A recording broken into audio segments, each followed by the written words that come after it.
Let us open our Bible on John 8:31 and 32. Praise the Lord. Then said Jesus to those Jews which believed on him, If ye continue in my word, then are ye my disciples indeed, and ye shall know the truth, and the truth shall make you free. Yes. So kaninong privilege na kanyang sinabihan na kung kayo ay magpatuloy sa aking salita, kayo'y tunay nga aking mga disipulo. This is to those who believe on Him. Doon sa mga naniwala sa Kanya. So, pag naniwala ang tao sa ating Panginoong Hesukristo, ma-open yung door of great privilege to be His disciple or to be His follower. Now, anong meron sa mga followers sa ating Panginoong Hesukristo? Remember, Jesus said, I am the light of this world. He that followeth me shall not walk in darkness, but shall have the light of life. So kung maging follower ka ng ating Panginoong Hesukristo, that is great deal. Bakit? Hindi ka nalalakad sa kadiliman. Paano kung gabi, may dilim pa rin? Paano kung brown out, may dilim pa rin? This is not about darkness, literal, material. This is darkness about the iniquity, about the sin, about the power of Satan, the lies, the deception of Satan, na magigising ka na lamang sa ikakapahamak mo. Di ba ganun yung mga tao pag naloko, hindi nila alam na niloko sila? At the end, na-realize nila, niloko na pala sila. So, ganun.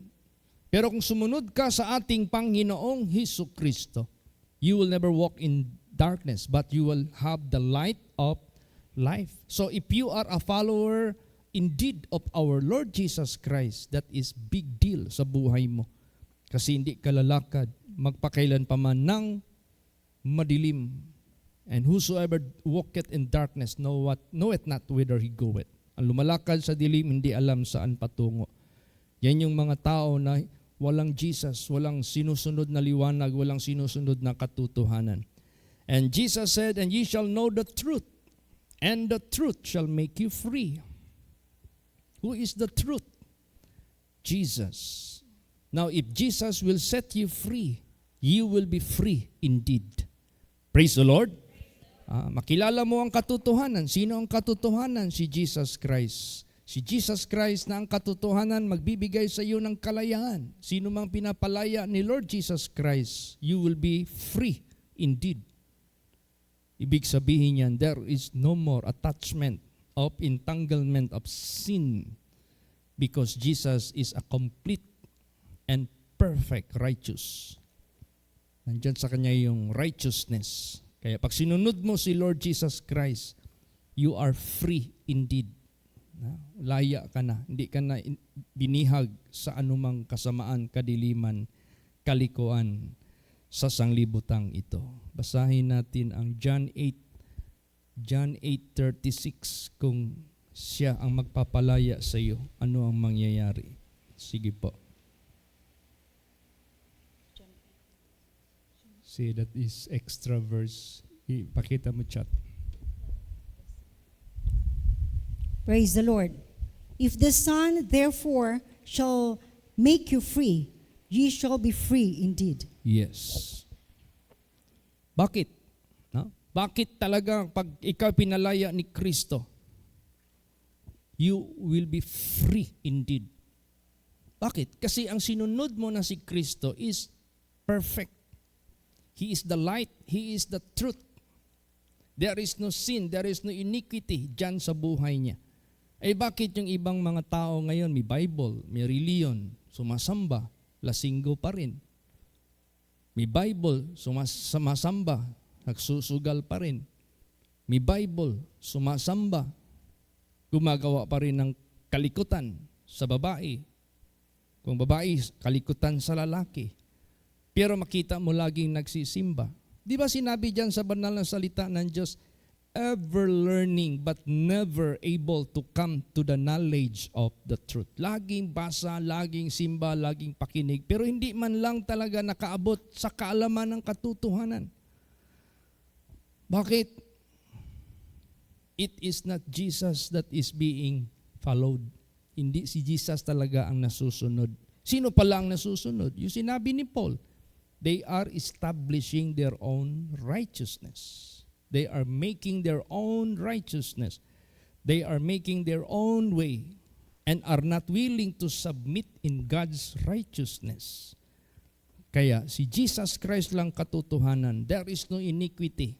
Pag si Jesus ang sinunod mo, you will be free indeed. Kasi wala kang makita dyan kay Lord Jesus na kalikuan. Naalaala niyo si Lord Jesus Christ na tinanong niya ang mga disciples niya, will you go away also? Kayo din ba ay tatalikod mula sa akin? Kasi maraming mga disciples na tumalikod kay Lord Jesus Christ. Maraming mga believers, maraming mga followers si Jesus Christ, pero tumalikod. Mas marami ang tumalikod kaysa nagpatuloy hanggang sa wakas. Lalo't na nung patigas na yung palalim na yung mga pangungusap ni Lord Jesus sa kanila, hindi na nila maunawaan, hindi nila maintindihan. Alam mo, bakit pinapalalim ni Jesus yung kanyang mga pananalita?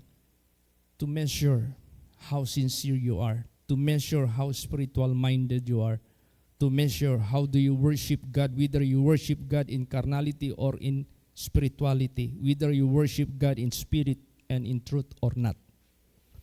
Ayun nung nakita niya ang mga tao, maraming sumusunod sa kanya. They were fed. 5,000, 4,000. So rumarami ang mga tao, they were healed. Pero nung nakita ni Lord Jesus Christ, these people are just aftering because they were fed, aftering because they were healed physically, but they do not really after the kingdom of God. Kaya ang ginawa ng ating Panginoong Kristo parang sinala niya. Nagsalita si Jesus ng mga malalalim na bagay na mahirap intindihin until people hated Jesus Christ. Lalo't na yung sinabi na ni Lord Jesus Christ, I am the bread from heaven. He that eateth my flesh shall have everlasting life. Sabi ng mga tao. Bakit sabihin niya galing siya sa langit? Nandito nga yung mga kapatid niya. Di ba taga Nazaret ito? Nandito nga ang mga kapatid niya. How come this man is saying he came from heaven? Totoo naman talaga. He came from heaven. Praise the Lord. He was not born by ordinary blood of men with a woman, but he was born from heaven by the Holy Ghost. A virgin conceived and bear a son. Hindi nila naintindihan yun. Hanggang palalim ng palalim, sabi na ni Lord Jesus Christ, except you eat my flesh and drink my blood, ye have no life in you. Doon na sila nagtalikod. Oh, how can this man give his flesh for us to be eaten? Hindi nila naintindihan. Hanggang yung mga disciples, tinanong na ni Jesus. Basahin natin. John 6:66 hanggang 71. Praise the Lord. From that time, many of his disciples went back and walked no more with him. Then said Jesus unto the 12, will ye also go away? Then Simon Peter answered him, Lord, to whom shall we go? Thou hast the words of eternal life, and we believe and are sure that thou art that Christ, the Son of the living God. Jesus answered them, have not I chosen you 12, and one of you is a devil? He spake of Judas Iscariot, the son of Simon, for he it was that should betray him, being one of the 12. Ayan. He knows sino tayo sa kanyang presensya. Kaya alam niya who will betray him. Alam niya those people who would forsake him. Alam niya. Kaya sa buhay natin, be a follower of the truth. Be a follower of Jesus. Continue in His Word. No? Patuloy tayo sa Kanyang banal na salita, not just by reading, not just by hearing, but pag sinabing continue in my Word, keeping it, doing it, patuloy ka, then you will be His follower indeed. You will be His disciple indeed. And you will know the truth, and the truth will make you free. You can never be free indeed, except first you have to know the truth. Kilalanin mo muna si Kristo and follow Jesus. Praise the Lord. If you follow Jesus, you will be free indeed. Kasi si Jesus walang entanglement sa kasamaan. So kung sinunod mo yung walang entanglement sa kasamaan, sumusunod ka sa isang taong perfect. So you will be free indeed. Kanina may nag-fellowship sa akin ng mga young people. They asked me some issues about their experience outside during the Bible study they have attended. Nagtaka sila sa grupo na na-met nila. Okay lang daw mag-inom ng bino. Basta kaunti lang. You can drink wine just a little. That will not cause you intoxicated or being intoxicated or whatever. Kaso, mag-inom ka lang ng kunting bino, maramdaman mo na kaagad. Kahit kaunti, yes. Because there is an alcohol content. Sa Bible, there are two kind of wines. The winepress, the new wine, the old wine, or the strong drink. Yung ginawa ni Jesus dito sa marriage of Cana, anong lumabas sa bibig ng mga nakainom? Malapit na matapos ang okasyon, where did you keep this new wine? Saan nyo ito tinago nga until now still new, still fresh? Yung ating ininom kanina, wine yon. Because that is out of the grapes. Wine press. Extracted yan sa grape na prutas. But this is not being stuck until it will become fermented. Kaya nga yung tanduay ang ginawa dyan, 5 years old. Bakit? That is being stored for 5 years and become fermented. Pag maging fermented na yan siya, magkaroon na yan ng alcohol content. Pag ilagay mo yan sa takip, kuha ka ng pusporo, sindihan mo, magsiga yan. So, sa Bible, do not attempt even a little amount of strong drink. Praise the Lord. You might drink wine, but the non-fermented one, the wine press, which Jesus made in Cana. Kanina, nag-inuman tayo ng wine, pero non-fermented yun. Huwag yung ginagamit ng mga pari. May content yun.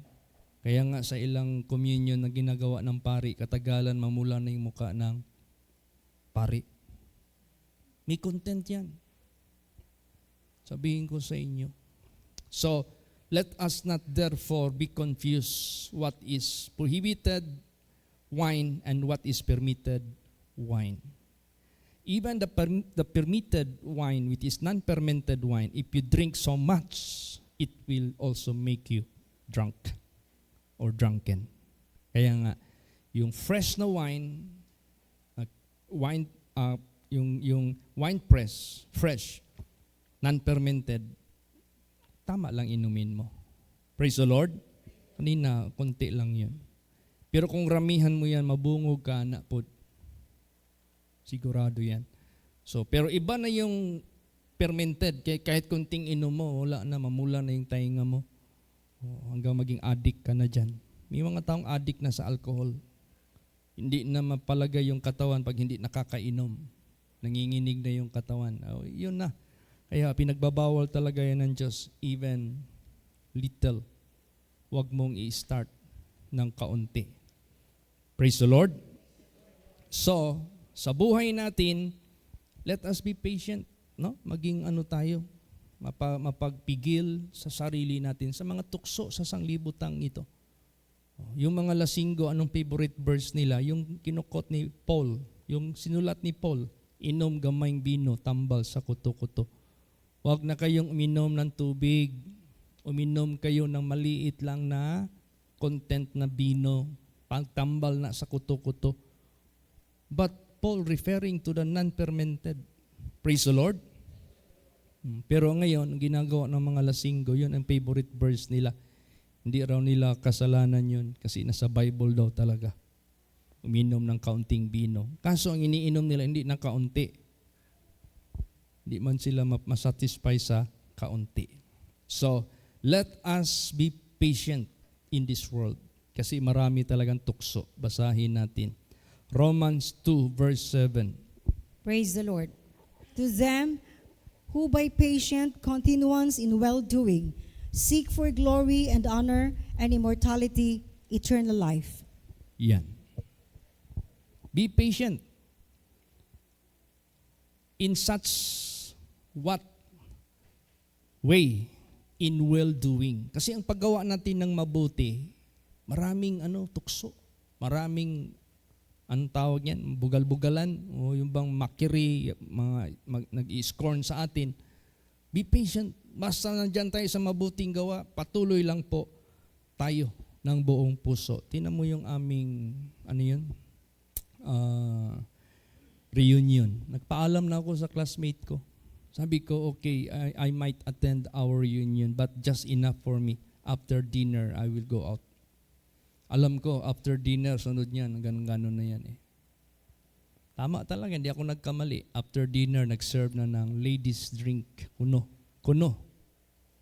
Kahit ladies drink yan, pero tingnan mo naman ang mga ininom nila, halos mapuno yung table ng mga bakanting wala, tuwad talaga sila. Nangalasing talaga. Tapos may nagsabi sa akin, Pastor Chit, narinig ko yung pangalan mo, you are being nominated as Star of the Night. But I was not there. That is invalid. Sabi ko, who won? Sino nanalo? Si ganito. Kaso, nagmaoy. Sabi ko, paano naging Star of the Night? Nagmaoy ka sa kalasing. You are not shining. You are not star in the night. Pag sinabing star in the night, you are shining for good works. You are shining for good influence. Tingnan mo, mahirap na maghanap ngayon sa tao sa mundong ito that you are star in the night indeed. Kaya pag nandito tayo sa katotohanan, we must be patient. Praise the Lord. We have to keep our lives untouched by the world. So enough na yung pinapray ako nila sa pagkain. Pero sa prayer, sa pagkain ko, siningit ko na yung important highlights na dapat nilang maramdaman. Dinaan ko lang sa prayer. Sabi ko, we are no longer in our teens. Kasi nung 1984, when we were graduated sa City High, yun yung batch namin yun eh. We were teens at that time, 16 or 17. After 40 years, we are almost 60 already. Lord, bless this food to give long life and strength to all of us. So hindi pa rin nawawala yung prayer ko sa food. I-highlight lang doon na hindi na kami mga teens. Nandito na kami sa late 50s na kami. Almost 60 na kami. Kaya lumabas sa bibig ko sa prayer, give us long life that we may opportunity to give glory and honor to our Creator. Kaso, hindi natin maiwasan yun ang kinagis na nila. O kaya, be patient sa ating pagpatuloy sa good works. Patuloy lang tayo. Immortality and eternal life. Praise the Lord. Be a light of this world. Maging liwanag nawa ang bawat isa. Merong pinuputol ang Diyos. Meron namang pinapabubunga ang Diyos. Merong tinatanggap ang Diyos sa kanyang kaharian. Meron ding nire-reject ng Diyos. There are two kinds of characteristics or characters na makakita natin sa Diyos. Yung kanyang tinatawag na pagsisave at saka yung severity. Alam mo, severity, yung kabangis. No? Basahin natin yan. Romans 11:22. Praise the Lord. Behold, therefore, the goodness and severity of God. On them which fell, severity, but toward thee, goodness, if thou continue in his goodness. Otherwise, thou also shalt be cut off. Yan. Dalawa. Behold the goodness and the severity of God. There is only one God, but He has two kind of character na makikita dito. Goodness and severity. Ano ba yung severity? Yung bang nagpuputol, nagsihiwalay. Saan niya ipapakita ang severity? To them which fell. Pag humiwalay ka sa Panginoon, pag nag-discontinue ka sa Panginoon, nandiyan yung severity, mararanasan mo.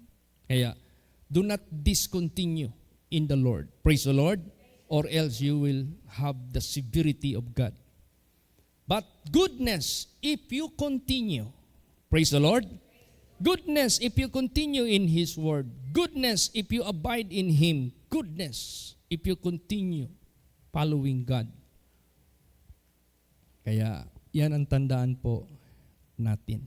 Na dalawang senaryo, darating ang panahon in the judgment day. Those who will be called blessed and those who will be called woe unto you. Kawawa sa inyo. Woe unto you that desireth the day of the Lord. For what is it for you the day of the Lord? It is not light, but it is a gloomy day.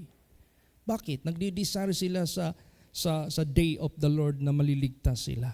But they separated, they discontinue sa Word of God. Iba ang kanilang inadapt. Alam mo naman si Taning, ginagamit din niya ang religious to deceive.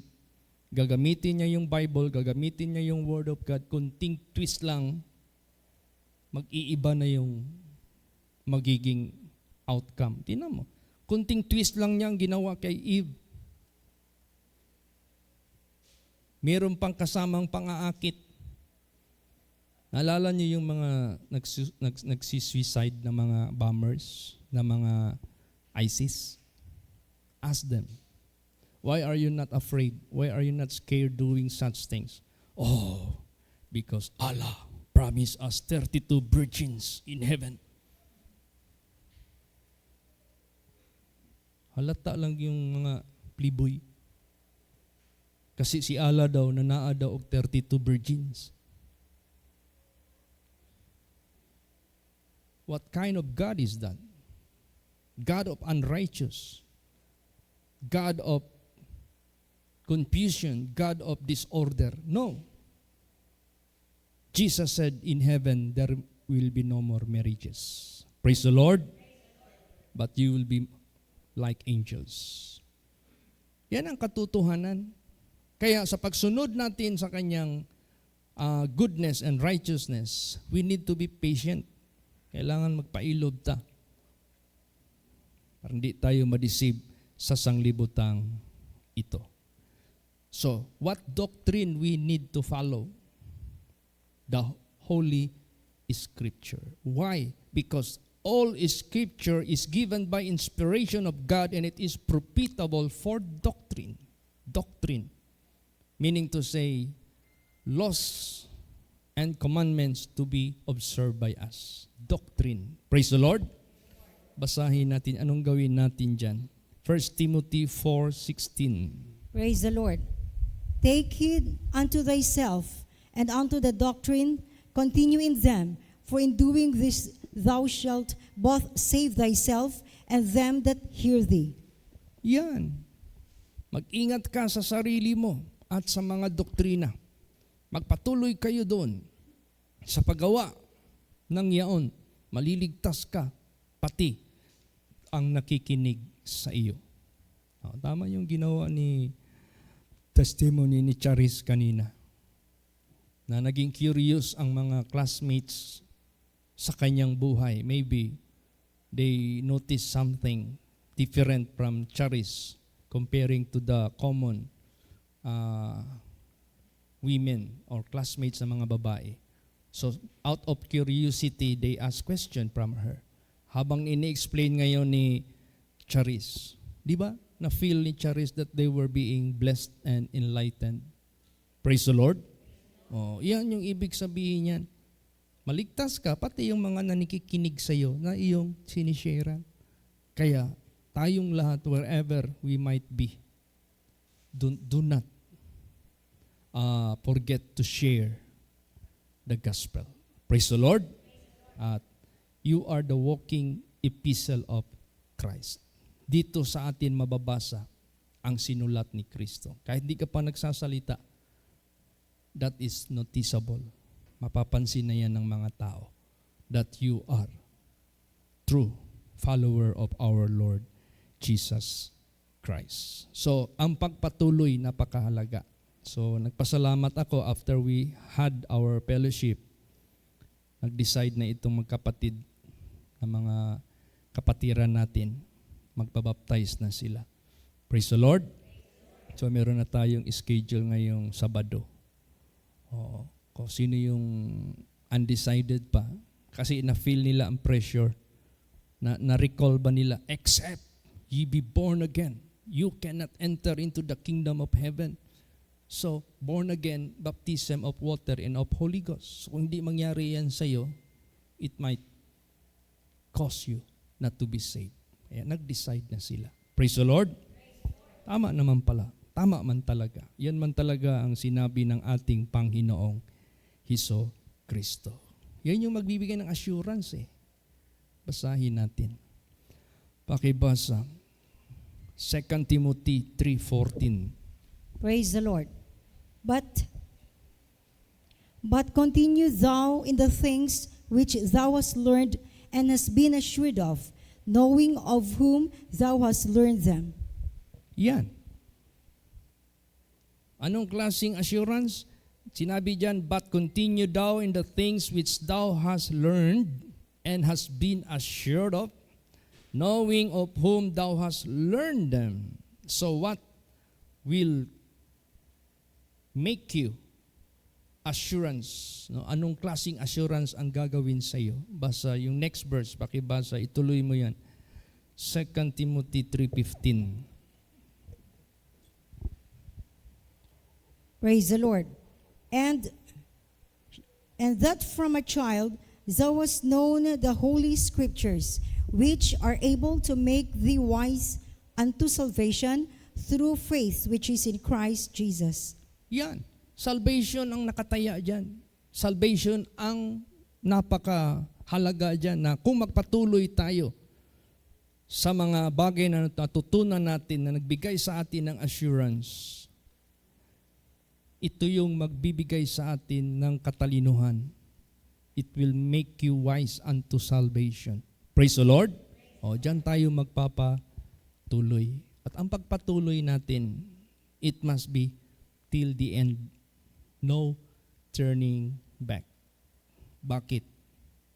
As long as Jesus is the one whom you follow, He it is already. Siya na. Basa. Hebrews 3:14. Praise the Lord. For we are made partakers of Christ, if we hold the beginning of our confidence steadfast unto the end.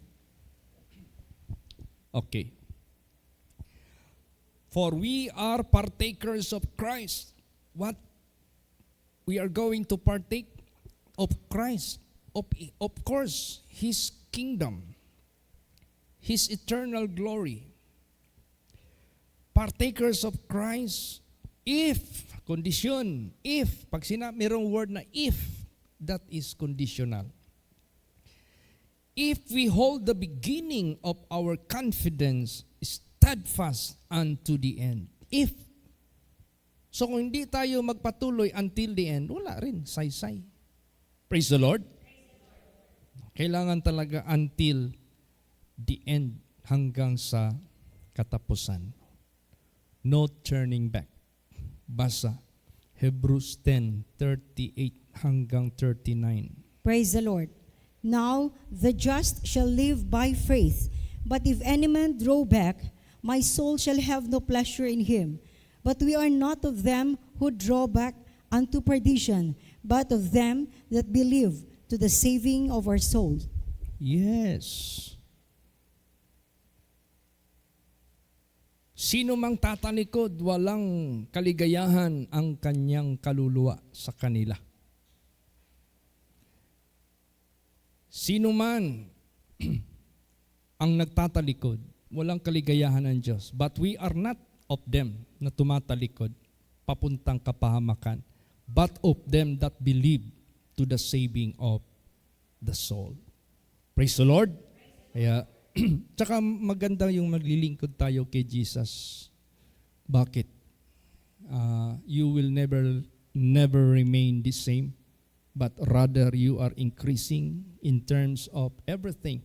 You are growing in terms of everything. You are stronger in terms of strength. You are brighter in terms of light. Crescendo, kumbaga pa. God is changing us from glory to glory. Kaya, habang nagpapatuloy tayo, we are becoming greater and greater. That is how God will bless us. Praise the Lord. Until we settle to the highest level of eternal glory. Yan. Ganon din ang kadiliman.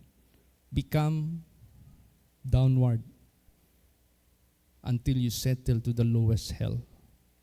Kaya dito tayo sa Diyos, dito tayo sa Kanyang Word, sa Kanyang katotohanan. Ito yung magbibigay sa atin ng perfect liberty. Last verse, pakibasa. James 1:25. Praise the Lord. But whoso looketh into the perfect law of liberty and continueth therein, he being not a forgetful hearer, but the doer of the work, this man shall be blessed in his deed. Yes, you apply it. Put into action. Apply into your life what you have learned from the perfect law of liberty. Continue therein, not a forgetful hearer, but a doer of the work. This man shall be blessed in his deed. Paano, Pastor? May sinabi dyan, not of works. It is the gift of God. Walang sinasabi ang Bible na mali. Not of works in the sense, it is not our own. It is the gift of God in the sense it is by the Holy Ghost. It is by the Holy Spirit. Praise the Lord. Kaya do not ever claim any good works. Ituro natin sa Diyos. Lord, thank you for taking over my life. And now, I'm no longer of my own. I belong to you. And this is the reason why. Every work I am doing, it is yours. It is complete, absolute, pure, and clean. Salamat po, Panginoon Diyos. So, this body is being dwelt by the Holy Spirit. This temple, God will dwell forever and ever. You will never perish, but you shall have everlasting life. Praise the Lord. Kaya, salamat tayo sa ating Panginoong Diyos. This is how important to continue in His Word. Word talaga niya. Not necessarily in the church, in the organization. Hindi. Sa Word niya. Kasi hindi maiwasan, mapahiwalay ka sa church. Pero kung nagpatuloy ka sa Kanyang Word, gagamitin ka pa ng Diyos. Magkakaroon doon ng congregation. So, saan man tayo pupunta, let us continue in His Word. Whether in the home or in the throng, whether in public places or in private places, whether in open places or in secret places, let us abide in His Word. Praise the Lord. Magsitayo po ang lahat. Let us sing